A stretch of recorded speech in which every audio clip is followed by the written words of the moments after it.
thank you. It's good to be back and see everybody. I told Levi and Lauren when they first asked me, this might be the first time that a hick from Oklahoma was asked to talk about the environment. So we're breaking records and barriers already. Thank you for showing human dignity to an Okie. It's very nice. I'm actually going to start off with a story that seems completely unrelated, but it will become clear. And it's about something my mom told me.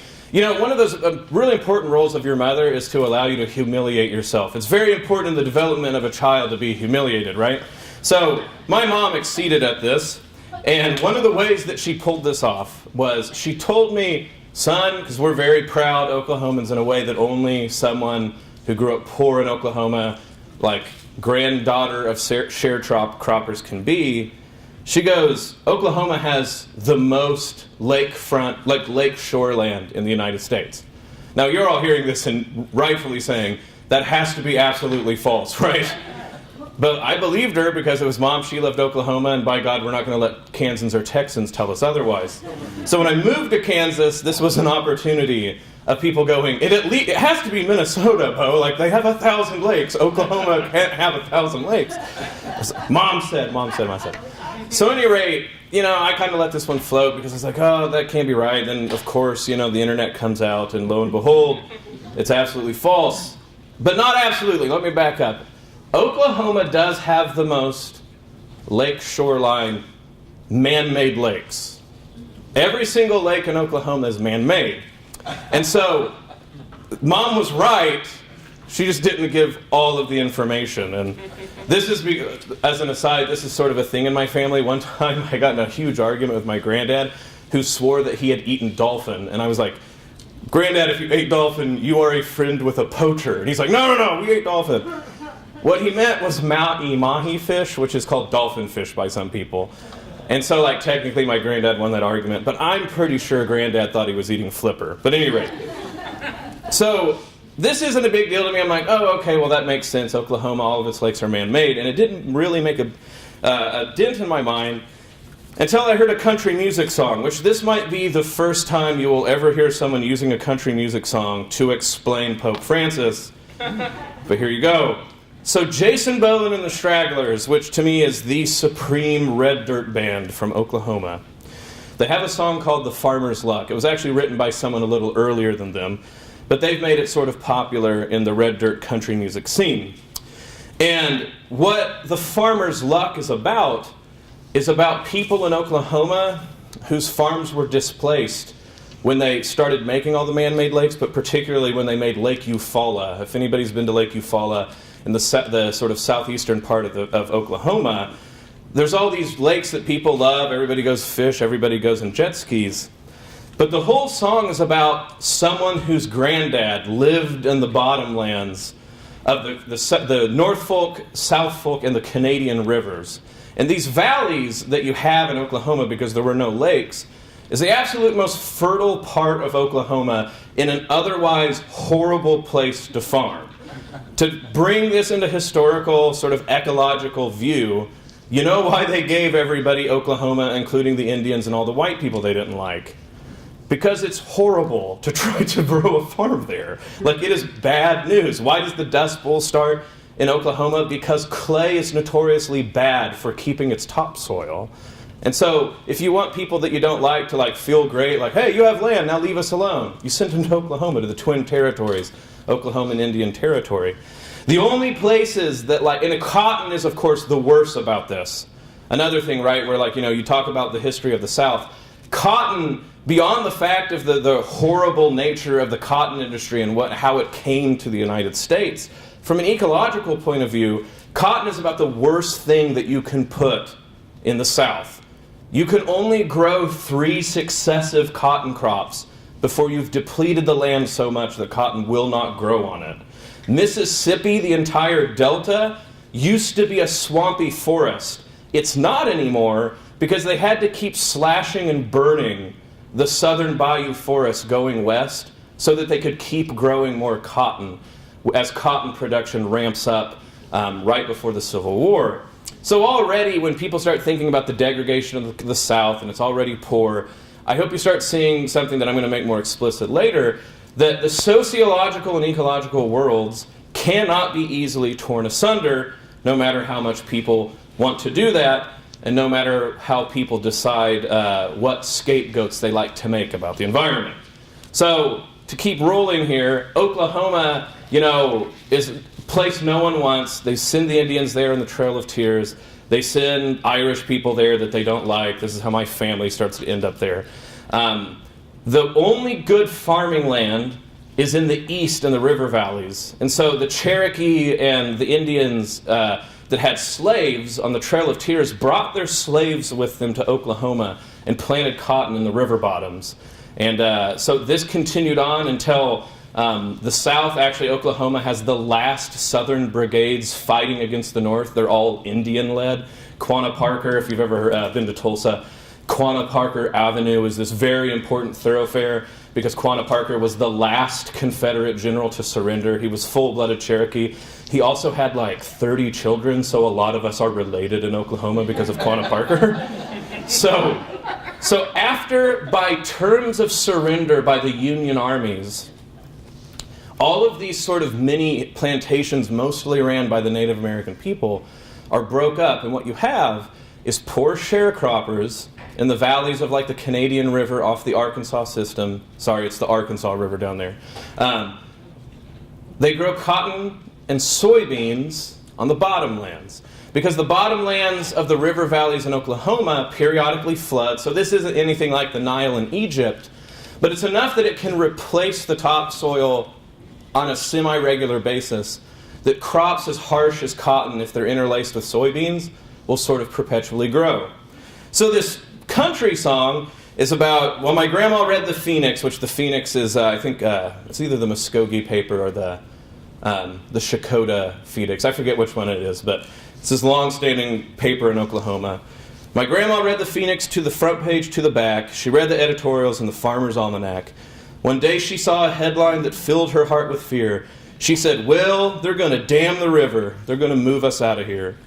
Well, my granddad's name was Will. He was a farmer by his trade. He grew soybeans and a cotton crop for what little living he made. He always paid his taxes, which in Oklahoma is like a merit of moral standing, because we don't all do that. And he tried to do what's right. He raised up 8 strong children on that little bottomland site. In the chorus, they're going to dam the Deep Fork River. They're going to build themselves a lake. They're going to dam the South Canadian, whatever else it takes. They're going to bring in here some tourists. Sorry, tourists. I said that like an Oklahoman. They're going to make themselves a buck.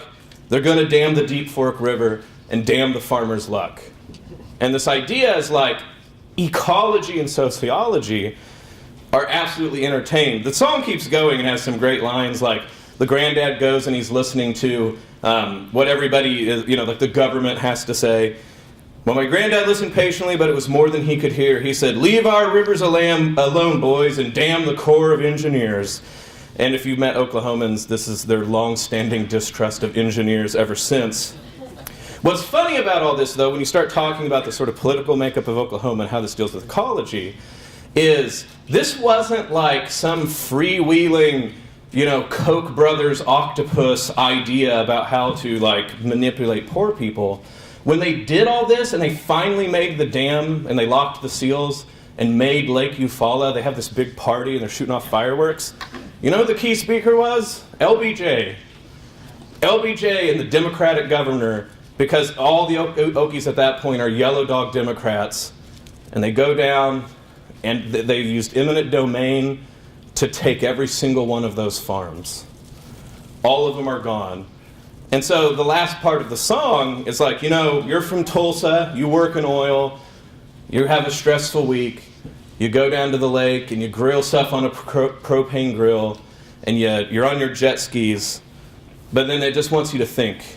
Down below the surface, a story's longing to be told about cotton fields and bottomlands and the home place that was sold. Now, like I said, this is actually about, this really happened, Lake Eufaula. This is how they made every single large lake in Oklahoma. They bought up all of the best land that there was, the closest thing that all the sort of poor Native Americans and Okie Hicks had. The people at this point realize this is after the Dust Bowl, where most of them moved out to California and are in Bakersfield. So the ones that had good enough land to survive the Dust Bowl then get kicked off of their land because people want lakes. Now, Tulsa needs water, Oklahoma City needs water, meth labs need water. I'm agreeing with all this, right? So, okay, fine. But it's clear, and one of the things that breathes through Pope Francis's encyclical Laudato Si is the Catholic social teaching and the idea of subsidiarity, and we'll get to this in a bit. And not in a sort of way in which it usually gets twisted. I mean, because he's going to talk about needing worldwide solutions, but he's also going to talk about that when we try to make solutions that we don't talk to the people on the ground, we're bound to make mistakes. Human beings have been making dams and lakes for thousands of years.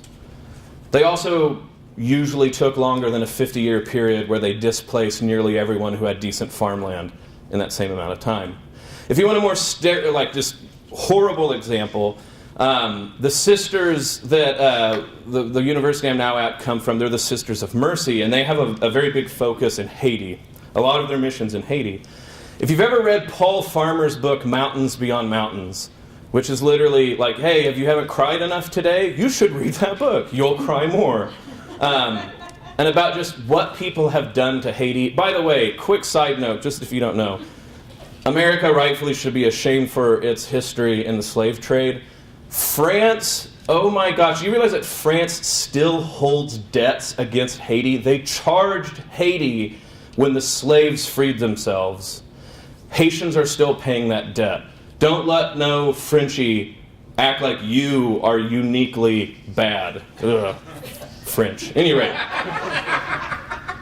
In Haiti, they decide if they're going to make Port-au-Prince good enough for the nations of the world to come to and visit, that it needs to modernize. I'm not going to try to say the dam's name is in French, I'll mess it up, but they build this huge dam so that they can make a huge lake.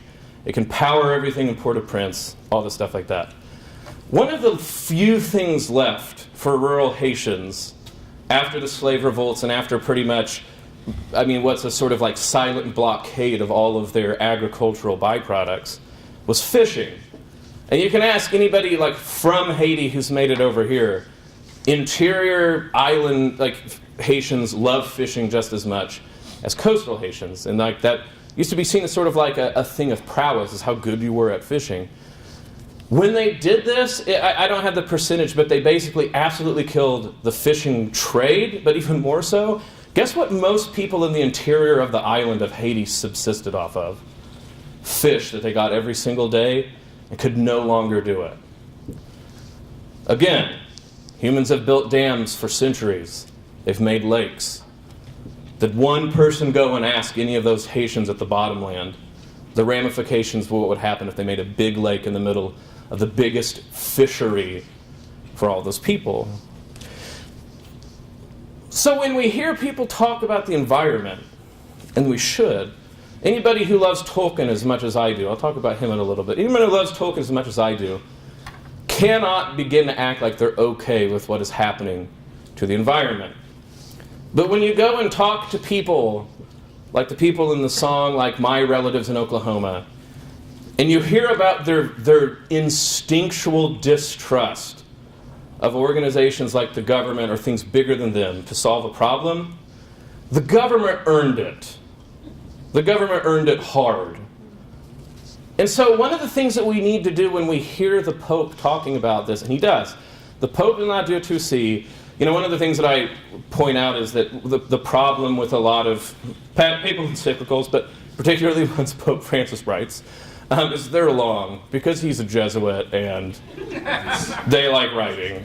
This thing is 100 plus pages. The new thing that he just published today is over 250. So what's going to happen, of course, is no one's going to read it. Not no one. Most people won't. So where are they going to get their information? Well, from those scholastic scholars at CNN and other places. And we all know how brilliant their erudition is. I think they're literally waiting right now for Donald Trump to get out of the bathroom, and we're going to worry about them to like translate the Pope's understanding of the environment. God save us. At any rate, so most people aren't going to read this, and what they're going to read is what people have cherry-picked and think is like the bee's knees, and it's all they'll hear. So it's absolutely true that the Pope does come out and say, hey, science really seems to point out this, that, and the other thing are happening, and it's bad. It's absolutely, he says this. He also makes a point that we need, what does he say, international and intercontinental leadership on this matter. Another side note, and this is me just being a turkey, I think he's just asking for Christendom again, guys, right? Right? Papal monarchy? There's Christendom, man. Christendom got a lot of stuff figured out. Sorry, that's me being a traditionalist. Anyway, so, sure, the UN, that's what they have now, but like, what I want to point out is if you look at the people on the ground, the people throughout the world, and if you see that they don't really trust the UN, just like Okies don't trust the government, know that the international communities have earned that distrust. Go just ask anyone who had to live through the complete, I don't even know a word that's not a cuss word, the complete failure of the UN in something like the Rwandan genocide, where they very easily could have stepped in and they completely bungled it. And the UN does not have clean hands when it comes to environmental problems as well. China! So the thing is, this people earn this distrust, but here's what, so I'm going to set up where it sounds like I'm going to just walk on through with this and act like it's all impossible, but I don't. What I want to say is if we're going to work up to interstate, international, intercontinental, working together in agreement on something as pressing as the environment, we have to do this in a way that does not seem like one more time that the strong and supposedly intelligent imposed a solution top-down on the unwilling and the people who have rightfully earned a proper distrust of those authorities. So we have to like reimagine what it would mean for people to have a bottom-up understanding of how we're going to deal with the environment. And I actually think that if you read Laudato Si, it's all over the place. It just doesn't get quoted. So I was talking about Tolkien earlier. Tolkien, again, people would think that Tolkien, actually I think if people read Laudato Si, they would actually maybe think that Pope Francis is sort of like a Luddite, quasi-Amish, who's just like an old man who's like, get off my lawn, technology. Actually, it's one of my favorites because like this is where he gets angry, and I like my popes angry, I'm just being honest, right? Like when the popes are just excoriating people, like I love reading the Syllabus of Errors and like the Oath Against Modernism. I'm like, this is great, this is just fire-breathing dragon pope. I love it, right? Well, this is Pope Francis at his most fire-breathing. Like he goes on, he'll talk about like scientific things, and then he'll end with just golden nuggets like, we've made the world look like a pile of trash. That's in a papal encyclical. That's golden rhetoric, my friends. That's Jesus telling like the Pharisees that their throats are open sepulchres. This is me loving Pope Francis the most. And he's mad. There's just no other way to put it. This is overturning the money changers' tables and the temple's mad. He's not going to take it. He's not. And he throws out lines like this where if you read it a certain way, this is like the popes of old making the entire world mad because they're being old fuddy-duddies who are worried about how progress is going and what technology is doing. Now, absolutely not the case that he thinks all technology is bad or that all markets are bad or whatever sort of easy categories you might have heard people try to throw him in. But he is wary of sort of an optimism that we have, an optimism instead of a hope, that basically everything will turn out right, and if we just sort of invent new gadgets, all the problems will be solved. It's like we all watched really bad 80s movies, and we're like, yeah, eventually Johnny Five, the robot from Short Circuit, will come along, he'll pick up all the trash, and it'll be like WALL-E, and everything's fine. And Pope Francis says this is absolutely not true. We will not invent our way out of treating the environment bad. He says very clearly, we have to have a conversion. If we will not convert, it's not really the world we have to worry about because the world's kept existing. We will be gone. The world will chew us out and spit us out of its mouth, and it will forget about us, the race that couldn't figure out how to actually care about the place that it lived. And, I mean, he goes on and, like, it's, you know, there's different chapters and stuff, and a lot of people really focus on chapters 1 and 5, where he is, on one hand, tipping his hat to sort of the scientific establishment, and then, like, 5, I think, where he really does start to talk about the UN, or maybe, he's trying to hold nations' feet to the fire, like, let's actually get stuff worked out. But what's funny is everybody loves, like, chapters 1 through 5, but then do nothing of what it actually says. Like, my favorite point is he makes this big deal about how everybody uses the air conditioner too much, and people quote that ad nauseum. I have never heard that line quoted when I was not in a room with air conditioning. Never. Just never once, right? So, the thing about Pope Francis that actually gets to me is Pope Francis really wants to be radical, and everybody has turned him into nice, warm, fuzzy Pope Francis doll. Like, oh, Pope Francis, I love him. He loves mercy and the planet. He's like a Care Bear with wearing white. He's wonderful. But if you read Pope Francis, he's mad. And he wants to call us to terms. And you can't do this easy. He's saying, the way we all live now can't work. And the way we should live is a way that everyone from the prophets to the apostles, to the saints of the ancient medieval world, and even today, have been saying you should be living. This is one of his most radically traditionalist things he's ever wrote. Ever. And people won't listen to it because they want to put it into an easy category. They don't want Pope Francis, the guy turning over the money changers' tables. They want warm, fluffy teddy bear Pope. They do the same thing with Tolkien, who I'm about to bring up now. Everybody wants to be like, oh yeah, Tolkien, hobbits. They don't like rings, they're so great. But if you actually read Tolkien, another guy that, I mean, he's sort of a fire-breathing guy too. He might be a little bit more subtle. He writes about just as many pages as the Pope, right? I mean, Lord of the Rings is sort of almost as big as Laudato Si. No, okay. Yeah. But Tolkien, I think, provides this really wonderful image about what we're getting at. Because Tolkien is not saying we all need to go live in caves and be Jeremiah Johnson, if you guys remember. Yeah, Mountain Man. No, Tolkien's not saying this. Tolkien holds out as a sort of sterling image of what he thinks the world should be like, a certain scene from his childhood. He talks about the Sarehole Mill by where he lived in Birmingham. And it actually shows up as the old mill in a lot of his works. But it was an old water mill that was technology. I mean, mills are technology. Yes, they are. And the old water mill was right beside one of the streams, and it was one of those ones where, you know, it has the wheel, and the natural flowing of the stream moved the wheel, and it was able to help them ground corn. Of course, when British say corn, you never know what they're talking about because they mean all sorts of stuff. But they were grounding grain with this mill. And so you would think, right, that what Tolkien, if he's going to be this like fire-breathing half-Amish person, would say is no technology ever. But he points to the mill as a work of human ingenuity that doesn't oppose nature, but lives with it. Now, I know that there will be scientists would point out that, you know, the poor blue lark minnow can't lay its eggs around the mill or something. I mean, you know, I know that there's some niceties to this, but the general point that Tolkien's getting at is that if you build technology that works with the way of the land and the warp and weft of creation, this is us at our most human. It's when we do things like build dams that shut off the natural flowing of streams completely that maybe we've moved into a sort of different realm altogether.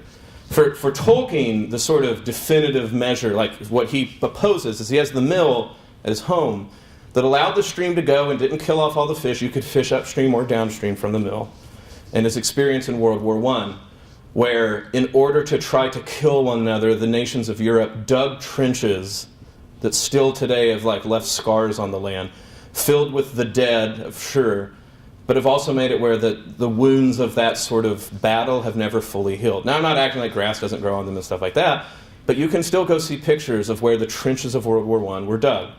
And for Tolkien, beyond like, I mean, if you start reading, and notice how I keep saying reading, don't watch the movies, read them. If you'll read about like orc and orc technology, he's clearly like coming with images from like firing furnaces in the middle of Lancashire and things like this. Like hell for Tolkien is this sort of, child labor in the industrial mills around the turn of that century. But even before that, like the idea that in order to commit war, mankind will dig rivulets into the ground that will forever scar it. And even warfare used to be more ecological. He'll get into this, and other people will point this out, right? You'll go read medieval tales of war, and like it's funny because they'll do things like, we need to find a field for battle. And you can imagine like we came back in a time machine, you're like, why don't you just knock it all down and go kill them? Killing's the point, right? They're like, what's your problem, sick barbarian? We're civilized. We're going to go find a field like a man would. You pee outside, don't you? That's the sort of idea, that it's the disgust, right? That like you would just massacre the land to fight a war. Even war used to be seen as something that needed to be done with the warp and weft of the world. That didn't always perfectly work out. I'm not trying to say anything silly like don't put in the paper, Bo thinks medieval war is wonderful. No. But even our warfare showed a different understanding of how we relate to nature. Now, a book that I suggest everyone would read if they get the chance, that clearly Pope Francis, and I think he's even explicitly said, influenced him, is Letters from Lake Como, Explorations in Technology and the Human Race, by Romano Guardini. Funny enough, Romano Guardini, he's German, but has a very Italian name, and I forget how his relationships work, but obviously he has Italian ancestors. So he writes this book, then this is in the 20th century, earlier 20th century, and he's very used to what he calls the North, and he means Germany, having all this in sort of like industrial urban hell. But he said that he would always go to Italy, in the Lake Como region, to what he would say escape back into the human past when things were better. And what he's writing now, like what occasions this book, is this number of letters he's writing to his friend where he says even that way of life is gone. What's that way of life? Now, of course, guys, this is the 20th century, so it's not like, I like teasing Italians about being late to everything. My wife's a quarter Italian. But they had technology in the 20th century.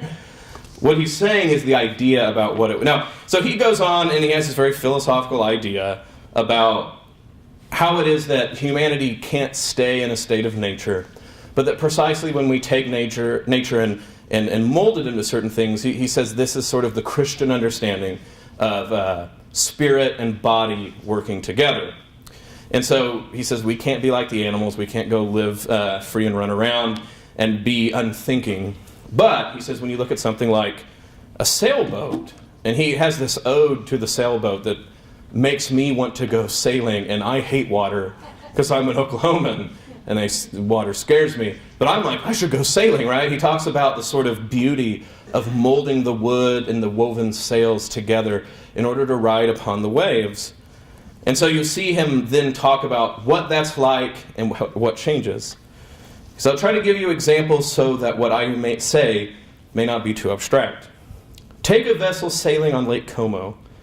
Though it is of considerable weight, the masses of wood and linen, along with the force of wind, combine so perfectly that it has become light. When it sails before the wind, my heart laughs to see how something of this sort has become so light and bright of itself by reason of its perfect form. I do not know what historians make of it, but it seems credible to me when I am told that boats of this kind sailed already in the age of the Romans. We have here an ancient legacy of form. Do you not see what a remarkable fact of culture is present when human beings become masters of wind and wave by fashioning wood and fitting it together and spanning linen cells? In my very blood I have a sense of creation here, of a primal work of human creativity. So this is no person hating technology. In fact, he says, mankind in its manufacture sort of shows itself to be human. And if anybody knows like German phenomenology, he already sounds like he's sort of like preempting that or talking that way.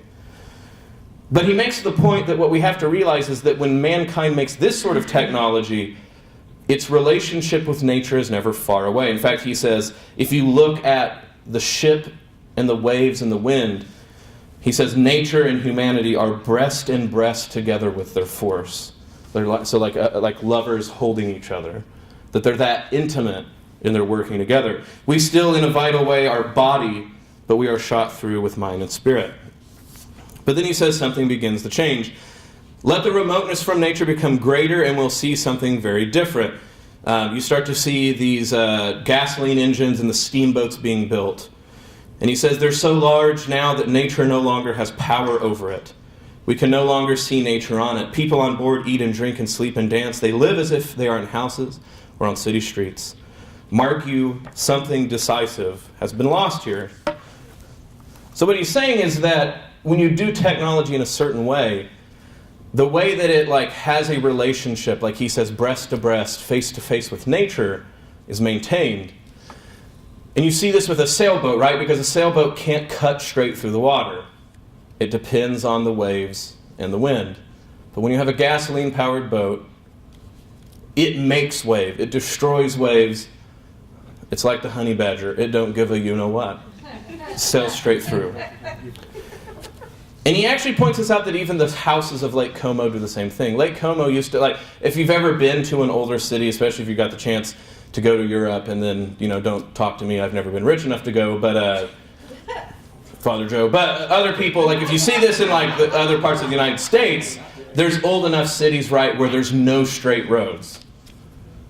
The complete opposite of Andover. Sorry if I'm throwing anyone under the bus, right? In Andover, I think you can't put furniture at a 45-degree angle, right? Everything. Now, why is that the case? And he says, you see this, that there's a change between Lake Como before and after. Used to, they even made the houses ebbing and flowing with the land. That's why there wasn't one straight road. What will we do now to make a road? We'll flatten it all out. We'll flatten it all out to make the road go where we want. All these weird little ponds where you can strangely fish right off of 235, 135?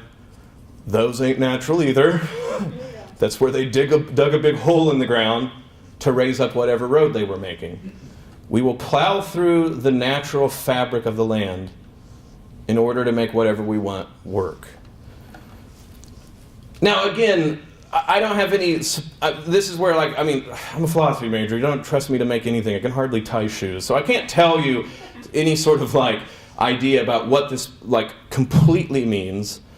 But we need to hold this when we're reading Laudato Si and what it's saying, because clearly what Pope Francis has in mind is when he talks about the sacramentality of nature, and he does this prolifically, especially in chapter 2 and 4, what he's saying is the world that Christ deemed so important that he would make the sacraments be some of it.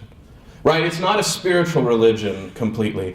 We believe that Jesus Christ, as Catholics do, that every time we go to communion, that it was absolutely necessary that there's this created thing called bread, and that it be made from the earth. And if the day came, like some sort of weird Blade Runner movie, where we made it where we couldn't grow wheat, it would be a theological problem for us. You see where Pope Francis is going with this.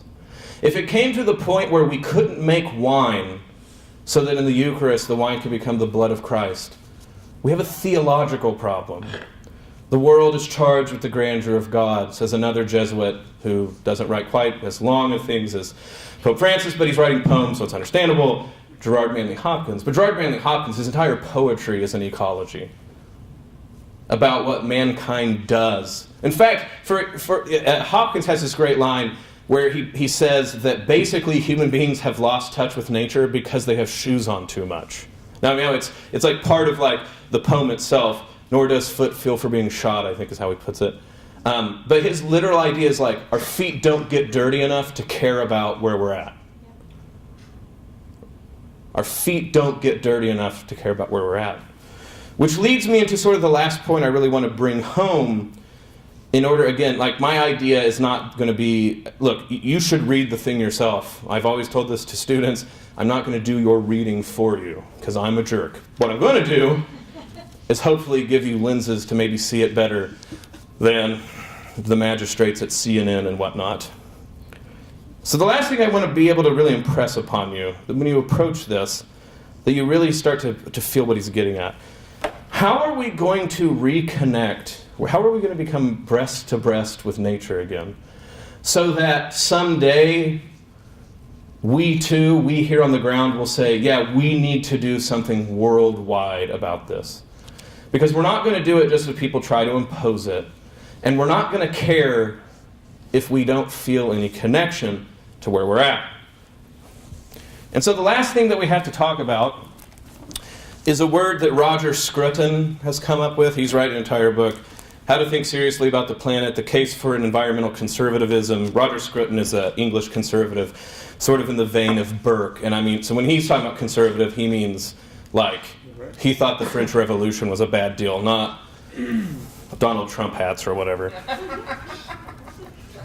So he comes up with a word that we've really lost sight of. Well, let's talk about the familiar word, economy. Where does the word economy come from? Well, it's two Greek words, oikos and nomos. Nomos might be a little bit easier for some of you, like if you've heard people be antinomian or nominalism or things like this. Nomos means law or rule. So, okay, economy talks about laws and rules. But oikos is different. Oikos is not money or exchange or anything. The word oikos means home or household.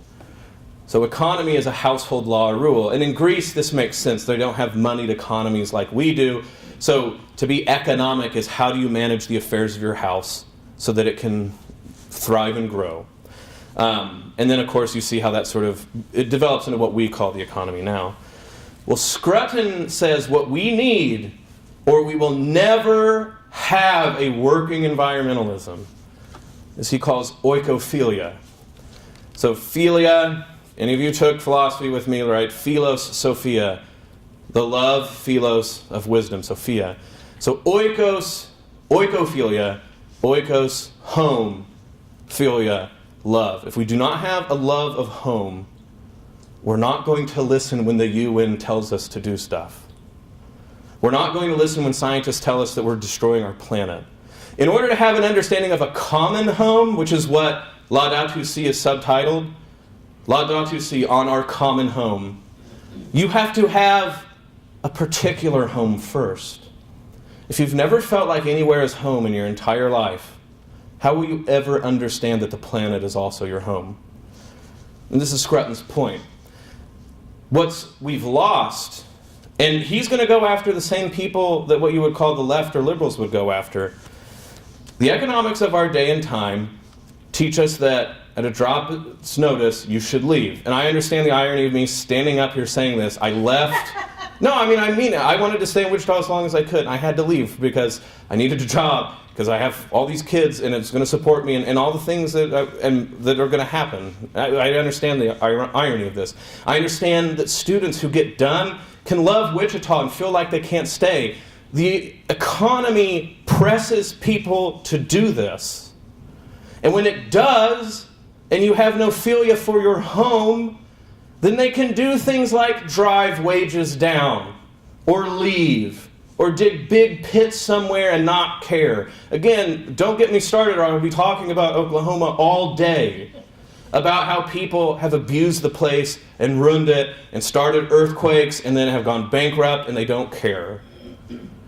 And all it would take, it seems to me, in my more fiery moments, is that if all of us hicks just got mad enough to burn things down. But I know that's not the right answer, but I feel that way sometimes. Oikophilia, the love of place, if you don't have it, we'll never have a love of our common home. And when we look at this issue and we say it seems too large to do anything about, the reason we say that is because we don't love particular places enough to see the need they call for. In your neighborhood, is there some way that you could make it better? In your town, in your state? Sure, we've all pretty much agreed that the government at the federal level is like the most wacky circus on wheels, and we can't trust it for much of anything except meddling when we don't want it to. But that doesn't mean you can't. In fact, it doesn't mean that you can let yourself off the hook. But I understand Pope Francis understands. The reason that he says all of this is interconnected is because if we don't cultivate a local love, we'll never have a global love. If we don't understand the ecology of the economy, we'll never understand the ecology of the planet Earth. This is why in obviously the most underreported part of Laudato Si, his scathing remarks about abortion, and to say, I think, he says, paraphrase, the reason that people can't care about the planet is because they can't care about an unborn child. The two are connected. To act like they're not is to lose the whole game. If you can't care for a little creature that seems unwanted, how will you care about a polar bear and the Arctic caps? I think about this in terms of my hometown, Medford, where I don't think I could ever live again. Meth has destroyed the place. And if you're from Medford, I'm sorry, it was different. It really was.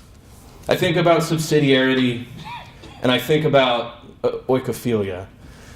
And I give a strange example, but I think it goes back to it. In Oklahoma, the late 70s and the early 80s, they closed down all the mental handicap hospitals because that's what happens in Oklahoma. You have nice things and you ruin them and you get them taken away. So what did they do with all of the mentally handicapped? They just sent them back home. So little town in Medford, Oklahoma, 1,100 people, now just had an influx of people with severe disabilities. So what did we do? Well, they were ours. They had problems, but they were ours. And we responded in really redneck, white trash ways, but we responded. There was this guy named Bud who was severely mentally handicapped. You know what we did? Every day of his life, he lived up at the bar, and it was his job to rack the pool game. And if he did it, he got a free beer. In fact, so much if you racked your own pool game, Bud would get very angry because you stole a beer from him. You know what? This is not ever going to be recommended by the Academy of Doctors or whatever. But by God, it was Medford's people doing what they could. Bud can rack pool table. We'll give him a beer. We'll make sure he doesn't sleep outside. Even more telling, Daryl Hintz. Daryl Hintz was supposed to be the smartest man that ever came from Medford. He was brilliant. He was supposed to go and make his way and make a lot of money and make us proud. And he fried his brain on LSD and acid. And he was a loon. And like literally, I'm not being mean. He was mad. One of the things we would do as kids is we're like, let's get on our bikes, see what Daryl's up to. Because Daryl would do stuff like pledge allegiance to dirt clods or really strange stuff. And when you're 8, you'd want to see what Daryl's up to, right? Medford had every reason to be absolutely, I'll be frank, pissed off at Daryl. We were supposed to be proud of him, and this is what he did. But you know what? He's our screw-up. He's from Medford. People made sure that he went inside, that he ate. A very distinct memory. We're driving all in our big van with my brother and all of his friends because we're going to a birthday party, and Daryl Hintz is doing push-ups in the middle of the highway. So Dad stops. Hey, Daryl, what are you doing? Hey, Bob, just staying limber. Hey, Daryl, how about you get in the van and we'll go take you home? So Daryl goes in. He's like, has his arms around all these freaked out kids. Hey, kids, how you doing? It's Daryl's nuts. And Dad drives him home. All right, Daryl, you take care of yourself. That's all gone away. I can never go back. Medford will never be the same. But like I said, oikophilia.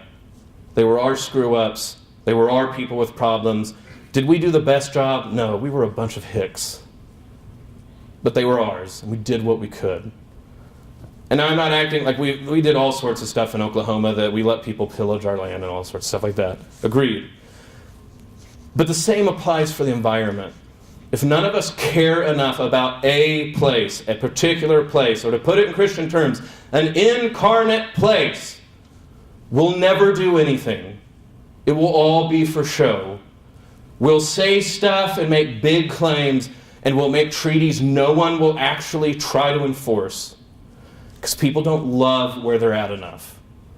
If we want this all to work like Pope Francis says, and Lord knows we have to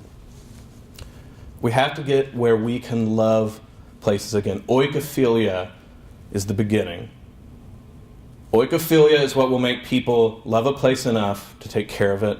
Oikophilia will make people see that they're in league with other states, other countries, the entire world. If we're going to build the web that Francis rightfully points to St. Francis of Assisi and the medieval theologians and say, we're all in this together, we're all connected, the smallest to the greatest, it has to start at home. Home. That's why he put it at the front of the article. So I go back to my country music song. And when I think about that, you know, I always wrestle with myself. I was like, I wonder if I should just never go to a lake in Oklahoma again. I'm confused. What am I supposed to do? But when we think about that and go, okay, well, what's done is done. If you drained the lake now, actually, it would just be a bunch of sand. You couldn't even plant it at the bottom anymore. We are where we're at. Oklahoma, like my mom's trivia says, the most lakefront land, man-made, in the entire United States. Do people love it enough to do something about it now? Here in Wichita, do we love something enough about it to do it now? God and Providence has moved me to Des Moines. Am I going to love it enough to do something about it now? And the next generation, which are going to be the real ones who solve things, we're going to make barely a dent. But the next generation that really might be able to, it's our job to model oikophilia to them. If their entire lives they grow up seeing the love of home, things might change. Thank you.